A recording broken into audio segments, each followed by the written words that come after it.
The golden. The golden games. I can't. Wait. Yeah, you can get on the edge of it like that. I can get on the edge of this one. You can touch the golden games. I can't go on the edge of this side because... These games are ones that all of the different, what would you call them, segments of the population would know. Mm-hmm. Between us, gamers, and the general public, most people, if you said, hey, have you played this game or have you heard of this game?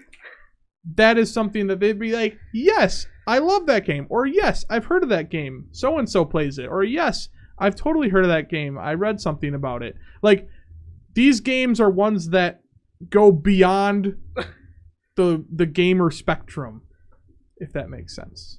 Everyone has heard of these games, even outside of the gamer world. Unless you live in Bhutan, where I'm pretty sure computers are illegal.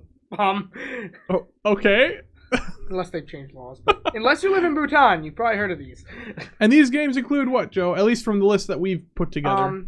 Mario, Pac-Man, Tetris, GTA, Pokemon, and slash Pokemon Go is also part of this. Oregon Trail, and Minecraft. So let's take a look at some of the features that made these games so good. And basically we can summarize it in the end, but well, yeah. I think the outstanding features. So like Mario, what was one of the outstanding features in Mario when it came out? Okay. And I wrote this down. Yeah, so, you did. It was really one of the first games to include a series of levels which you need to complete to make it to a finale to finish a storyline. Yeah. Per se. And it was like individual levels, so it wasn't like one big open world game. It was just you completed levels to reach the end, which had a storyline. Yeah. And then something like Tetris. What is something that Tetris does that makes it unique? Tetris was the first high-speed puzzle game. GTA. That one's iconic or golden in the golden section because of its open world. And it was really like one of the first ones. I mean, there were some open world games before them, but it was really like the first one to work in 3 dimensions. Right, open world in 3 dimensions. Because you have things like Pokemon, which were open world in 2 dimensions. Transitions. Oh, I see what you're doing there. Yeah, because then we get over to Pokemon. Well, here, there's the list again. Yeah, under Pokemon. It's kind of out of order, but... I think part of what made Pokemon so great, too, was the fact that it had a collection system. Oh, GTA 2 is, you're right. Yeah, it was a top-down. But its open world is what made it unique. Yeah. What was 1 like? I think it had to be top-down, too. Oh, yeah, it was. But pretty much it popularized the open world genre. And giving you the player, and this is something else that... And freedom. Well, freedom to do what you want. We had GTA... Pac-Man? Pac-Man. Waka waka waka waka. This actually was said right on the Wikipedia page for Pac-Man. It said it established the maze chase game genre. Really? Yeah. I believe the Wikipedia page flat out said that. I mean, Wikipedia is not the most trustworthy web source, but screw it, I'm using it as a source. Yeah.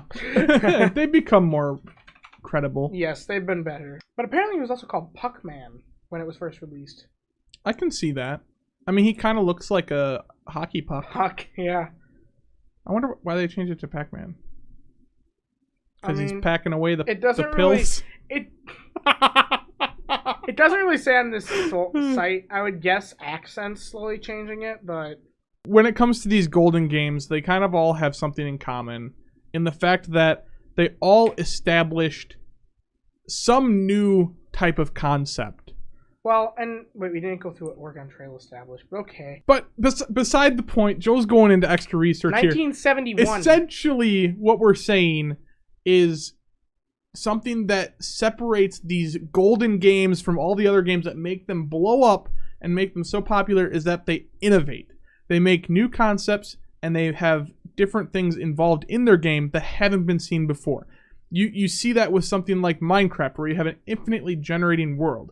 You see that with GTA, where at the time it was like it's the only open world game that kind of gave you free choice. You know, we see that with Pac-Man, where it established the first maze chase kind of genre. You see it with Mario, where you had this level-based system where you progressed through a world on different maps.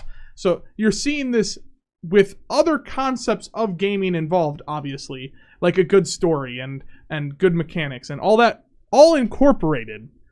The freedom of choice, all of these things incorporated with the core idea of innovation.